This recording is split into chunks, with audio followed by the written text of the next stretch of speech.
አታድርግ ታዲያ። እኔ ላውራ እያልኩ የቤቱ ባለቤት አውርተሃል እኮ አንተ ተናግረሃል እኮ ረጅም ሰዓት እኮ። እኔ ነኝ እኮ የጠራሁ ብራዘር። እኔ ነኝ ያልጨረስከው ካለ ተናገር። ተናግሬ እኔ ነኝ የጠራሁ እኮ። እሺ ሂድ፣ ሐሳብህን ስጥ። this is orthodox አመላችሁ እንደዚህ ነው። እሺ ተናገር። እኔ እያወራሁ አሁን ሚዩት አታርግም። አየሁ እኔ እያወራሁ ከዮኒ ጋር ላውራ ትላለህ። እኔ ፈቅጄልህ ነው ከዮኒ ጋር የምታወራው። ሰዓቱ በእርጋታ መወራሩ ምንድነው ችግሩ? ኖ እኔ በእርጋታ ነው እያወራሁት ያለሁት፣ ግን ለምን ደግሞ የማይሰማኝ ነው? ይሰማል እኮ ግን እኮ ይስማ። እኔ እየጠየኩት ያለሁት ዮኒ እንደውም እዚህ ጋር አሁን ጣልቃ አትግባ። ኦኬ እሱ ሊሰራ የፈለገው ፖለቲካ ስላለ ማለት ነው። ልደተ ቃል ዲቤት ፈልጓል ከኔ ጋራ ማለት ነው። እሺ ብያለሁ። የፈለግከው ዲቤት ነገረ መስቀሉ ብለህ የዛሬ ዓመት ጠይቃኛል ጥያቄ። እሺ ብዬ መልሼልህ በራስህ ታሪክ አፍረህ ተሸማቀ ስታበቃ፣ በመጽሐፍቶች ውስጥ ተሸማቀ ስታበቃ ልክ እንደማታፍርበት ታሪኩ እንደማታፍርበት ሆነህ ና እናውራ በመጽሐፍ ቅዱስም በታሪካችሁም ብዬ በመጽሐፍቶችም ብዬ ስልህ ወገቤን ብለህ ሸሸህ ማለት ነው። ከዛስ እሱን ቁጭ አድርገህ እንደ ቋንጣ የሰቀልካትን ብያለሁ ለአንተም ለአክሊለም። የአክሊለ በታቦቱ ጉዳይ የአንተ በመስቀሉ ጉዳይ፣ ሁለቱም ደግሞ በቤተ ክርስቲያናችሁ መስቀልም ታቦትም ይከበራል። መስቀሉ ታቦቱ ከተነሳ የብሉይ ኪዳንም የአዲስ ኪዳንም ታቦት ማለት ነው። ምክንያቱም ህዳር 21 ቀን በአክሱም ጽዮን ማርያም ታከብራላችሁና በሰለሞን ዘመነ መንግስት መጣ ስለተባለው ታቦት ማለት ነው። እሱ ከአክሊለ ጋር ነው። አክሊለ ነው ጥሪ ያቀረበው። አሁን ትናንትና ምሱ ለኤርሚያስ መዘጋጀት አያስፈልገኝም ብሏል። አክሊለ ካለህ ናግባና እናውራ እና ከዚህ በፊት በስልክ አስደውዬ አስጠርቻለሁ። በታቦቱ ጉዳይ የምታወራ ከሆነ አንተውን ጥሪ ያቀረብከኝ ከዚህ በፊት በብሉይም በአዲስም ብያለሁ። የአዲሱን ኪዳን ታቦት ብቻ ሳይሆን የብሉይ ኪዳን ታቦትም ኦርቶዶክስ አምጥታ አክሱም አስቀምጫለሁ ብላ ያለችውን አንተ አቅም ካለህ ቴዲ አዋሳ ቤት ቀጠሮ ተያይዘን እንገናኝ። አክሊለ በተናጠል ቀጥሎስ ልደተ ቃልም ነገረ መስቀል ላይ ጥሪ ያቀርበልኛል።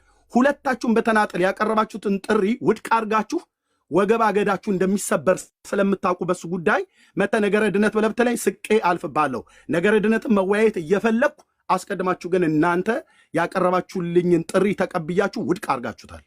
አቅም ካለ ልደት እሱን ጥሪ አንሳው። ያን ነገረ መስቀሉን እሻውን ሐሳብ ልስጥ። እኔ በጣም ጸጥ ብዬ ነው ያዳመጥኩ። ፕሊዝ መሀል ላይ እንዳታቋርጠኝ። ደጋግሜ እየተናገርኩ ነው። እዚህ ጋር ዮኒም አለ፣ ብዙ ሰዎች አላችሁ። ህሊና ያለው ሰው ይህን ነገር ይዳኘዋል። በነገረ መስቀል ላይ አልወያይም አይደለም ያልኩት፣ በታሪኩም አላምንም አይደለም ያልኩት። አሁንም ግልጽ እንዲሆን የምፈልገው ነገር እኔ እየተናገርኩኝ ያለሁት በነገረ መስቀሉ ዙሪያ ላይ ያን ያህል እኮ አወያይ ሆኖ እንኳን አይደለም ርዕሱ፣ ግን ከነገረ መስቀል ዙሪያ ላይ እናውራበት እንኳን ብንል ለሁለቱም ቤተ እምነቶች ይጠቅማል፣ መሰረታዊ ልዩነታችንን ያሳያል ከሚለው ከነገረ መስቀሉ እንኳን በጥቂቱ ጥሩ አወያይ ሊሆን የሚችለው ቅዱስ ነው ወይንስ አይደለም የሚለው ነው። እና እዛ ላይ ፎከስ አድርገን የምናወራ ከሆነ ብያለሁ። አሁንም አልደጋግምም። ነገም ከነገ ወዲያም ዝግጁ ነኝ። በቤተክርስቲያኔ አላፍርም፣ ተሸማቀቄም አላቅም፣ ልሸማቀቅም አልችልም።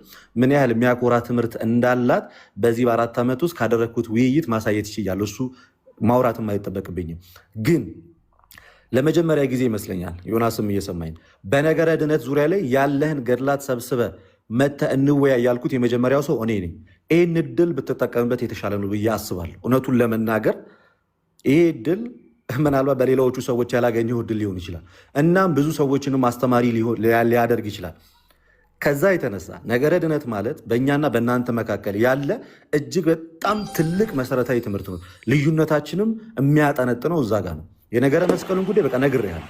ፍርሃትም አይደለም ምንም ነገር አይደለም። ፍርሃት ካልሆነ ተቀበላት አለ ነው። ፍርሃት ካልሆነ ጸጥ ብዬ ነው እያዳመጥኩ ያለሁት እኮ። በቃ አወራን። ምን ዲቤት አይደለም ብራዘር። እኔ ቤት አልጨረስኩኝም እኮ እኔ ሐሳቤን ትጨርሳለህ። ካልፈራህ ለምን ታዲያ ነገረ መሀል ላይ የምትገባው? ይሄ እኮ ኢቲካል አይደለም። ነገረ መስቀሉን ለምን አትገባም ያልኩህ። ቀጥል። አንዴ አዳምጠኝ። ይሄ እኮ ልክ አይደለም እኮ አንተ መሀል ላይ የገባሽ ታሪ እኮ ለውይይት ራሱ እኔ ነኝ ሚዩት ያደረኩህ። ነገረ መስቀሉን እንቀጥል ነው ያለው። ዮናስ ተረድቷል። ለማንኛውም ምን ያህል ፈሪ እንደሆንክ ስለማታምንበት ነው ያልተቀበልከው ወይስ ለምንድን ነው የሰረዝከው? እሺ በእርግጥ በሰዓቱም ተናግራለሁ። ታሪካዊ አመጣጡ ያን ያህል ሜጀር ኢሹ ሆኖ ውይይት ላይ መቅረብ የሚችል አይደለም ከሚል ምክንያት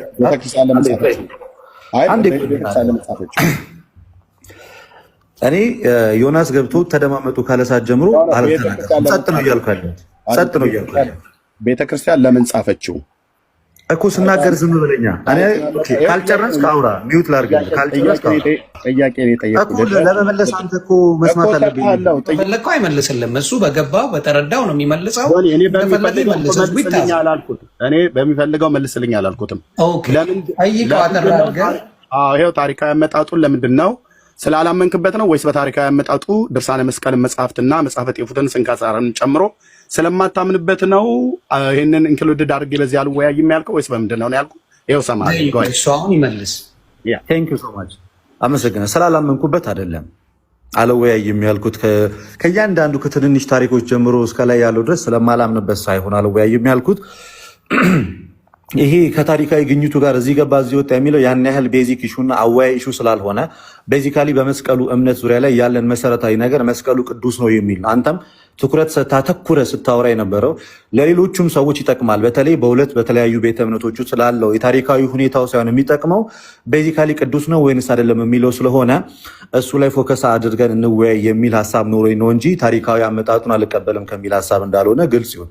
ሌላኛው ግን የነገረ ድነት ውይይቱ ለአንተም የሆነ ለፕሮቴስታንቶችም ለሁሉም ጥሩ አጋጣሚ ነው ብዬ ነው የማምነው እውነቱን ለመናገር። ምክንያቱም ገድላትንም ድርሳናትንም አለኝ የምትለውን መጽሐፍ ይዘናል እያልኩ ልደተ ቃል እኔ የኋላውን ሳወራ አንተ የፊት ለፊት ታወራ። አይ እሱን መለስኩኝ ብዬ እኮ አድምጠኝ። ኦኬ ከመለስክ እኔ ጥያቄ አለኝ ገና ያልጨረስኩት። እኔ የኋላውን አንተ ጥሪ አቅርበህልኝ እና አድምጠኝ ፕሊዝ። አንተ ጥሪ አቅርበህልኝ ያን ጥሪ ስቀበልህ አይሆንም ብለህ ጥሪውን ሪጀክት ባደረክበት ጉዳይ ላይ ሳወራህ አሁን ነገረ ድነት ላይ አታወራኝ። እኔ የኋላው ላይ ነው ያለሁት።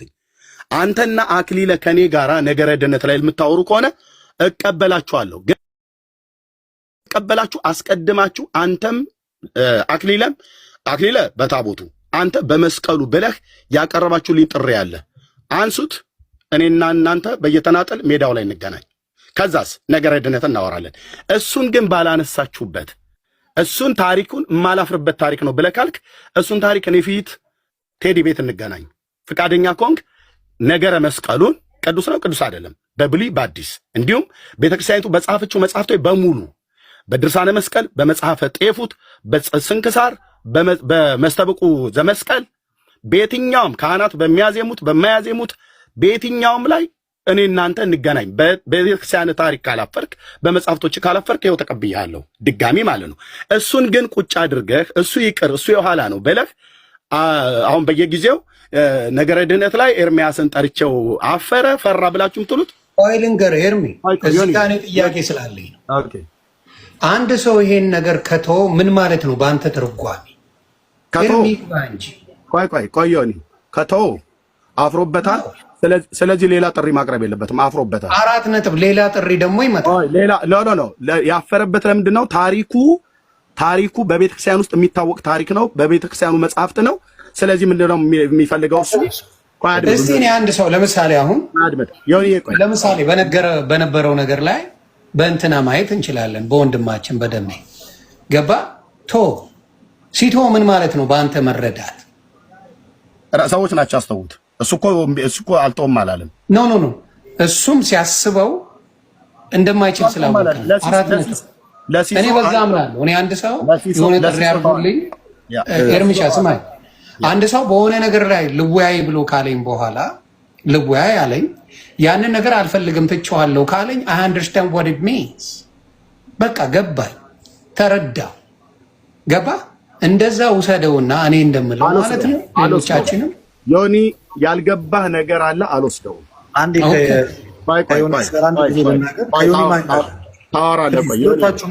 አንድ ሀሳብ ብቻ ልናገር። አንድ ሀሳብ ብቻ አንድ ሰከንድ ከሆስቱ ብቻ አንድ ነገር ልናገር። ልደት አንድ ነገር ከሆስት ሲሆን ምን ይሆን መሰለህ፣ በሌላ ነገር ስትወያዩ ከተቀበለውን ችግር የከሆስቱን አንዴ ልናገርና በሌላው እናንተ ተስማሙ። ጥቅም እንደሌለው ልነግርህ ነው። ይከፈላሉ። ገባ? የኮስቱ ጥቅም እንደሌለው በሌላ ስትወያይ ቴዲ ሐዋሳ ጋር መወያየት እንችላለን። አንተን አንድ ሀሳብ መጠየቅ እፈልጋለሁ። እኔ እያወራሁ ነው። መጀመሪያ ጊዜ ይመስለኛል ዮናስም እየሰማኝ በነገረ ድነት ዙሪያ ላይ ያለህን ገድላት ሰብስበ መተህ እንወያይ ያልኩት የመጀመሪያው ሰው እኔ ነኝ። ይህን እድል ብትጠቀምበት የተሻለ ነው ብዬ አስባለሁ። እውነቱን ለመናገር ይሄ እድል ምናልባት በሌላዎቹ ሰዎች ያላገኘው እድል ሊሆን ይችላል። እናም ብዙ ሰዎችንም አስተማሪ ሊያደርግ ይችላል። ከዛ የተነሳ ነገረ ድነት ማለት በእኛና በእናንተ መካከል ያለ እጅግ በጣም ትልቅ መሰረታዊ ትምህርት ነው። ልዩነታችንም የሚያጠነጥነው እዛ ጋር ነው። የነገረ መስቀሉን ጉዳይ በቃ ነግሬሃለሁ። ፍርሃትም አይደለም ምንም ነገር አይደለም።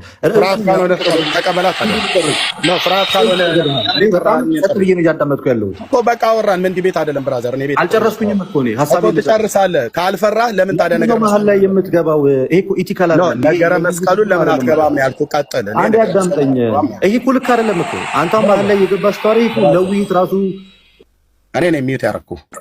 ነገረ መስቀሉን እንቀጥል ነው ያለው። ዮናስ ተረድቷል። ለማንኛውም ምን ያህል ፈሪ እንደሆንክ በቃ ጩ ብራዘር። ዘመነኑ ለቤት ስራ ሰርቻችኋለሁ። ጩ ጨርሻለሁ። መቼም ደፍራት በጣም በገድላት ከኔ ጋር በነገረ እንዴት እንደምታፍሩ አሳይቻለሁ።